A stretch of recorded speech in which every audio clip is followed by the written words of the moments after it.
ആലപ്പുഴ കായംകുളത്ത് ചികിത്സയിലിരിക്കെ കുട്ടി മരിച്ച സംഭവത്തിൽ ഡോക്ടർക്ക് പിഴവില്ലെന്ന് പ്രാഥമിക പോസ്റ്റ്മോർട്ടം റിപ്പോർട്ട്. കുട്ടിക്ക് ഹൃദയ സംബന്ധമായ രോഗങ്ങളും ഇന്റേണൽ ഇൻഫെക്ഷൻ ഉണ്ടായിരുന്നതായും സംശയം. ആശുപത്രിയിൽ നാശനഷ്ടങ്ങൾ വരുത്തിയതിനും ഡോക്ടറെ കയ്യേറ്റം ചെയ്തതിനും ബന്ധുക്കൾക്കെതിരെ കേസെടുത്തു. വിവരങ്ങളുമായി ദേവൻ എം പി ചേരുകയാണ്. ദേവൻ, എന്തൊക്കെയാണ് പോസ്റ്റ്മോർട്ടം റിപ്പോർട്ടിലെ വിവരങ്ങൾ? അതോടൊപ്പം കേസിന്റെ വിശദാംശങ്ങൾ. ആലപ്പുഴ കായംകുളത്ത് ചികിത്സയിലേക്ക് കുട്ടി മരിച്ച സംഭവത്തിലാണ് ഈ പ്രാഥമിക പോസ്റ്റ്മോർട്ടം റിപ്പോർട്ടാണ് ഇപ്പോൾ പുറത്തു വന്നിരിക്കുന്നത്. അതിൽ കുട്ടിക്ക് ഹൃദയ സംബന്ധമായ രോഗങ്ങൾ ഉണ്ടായിരുന്നു എന്നാണ് കണ്ടെത്തൽ. മാത്രമല്ല ഇന്റേണൽ ഇൻഫെക്ഷൻ ഉണ്ടായിരുന്നതായും കണ്ടെത്തിയിട്ടുണ്ട്. ഇതാണ് മരണകാരണമെന്നാണ് പ്രാഥമിക പോസ്റ്റ്മോർട്ടം റിപ്പോർട്ടിൽ പറയുന്നത്.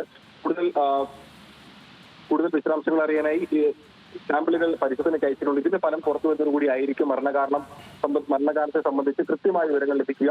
മാത്രമല്ല ഈ കുട്ടിയുടെ മരണവുമായി ബന്ധപ്പെട്ട് രാവിലെ ആശുപത്രിയിൽ ബന്ധുക്കളുടെയും നാട്ടുകാരുടെയും എല്ലാം വലിയ പ്രതിഷേധം ഉണ്ടായിരുന്നു. ഇതിൽ ആശുപത്രിക്ക് നാശനഷ്ടം വരുത്തിയതിനും ഡോക്ടറെ കയ്യേറ്റം ചെയ്തതിനുമാണ് ഇപ്പോൾ ബന്ധുക്കൾക്കെതിരെ കേസെടുത്തിരിക്കുന്നത്. ആശുപത്രി അധികൃതർ പോലീസിൽ നൽകിയ കായംകുളം പോലീസിൽ നൽകിയ പരാതിയുടെ അടിസ്ഥാനത്തിലാണ് ഇപ്പോൾ കേസെടുത്തിരിക്കുന്നത്. രുചീഷ്. ശരി ദേവൻ.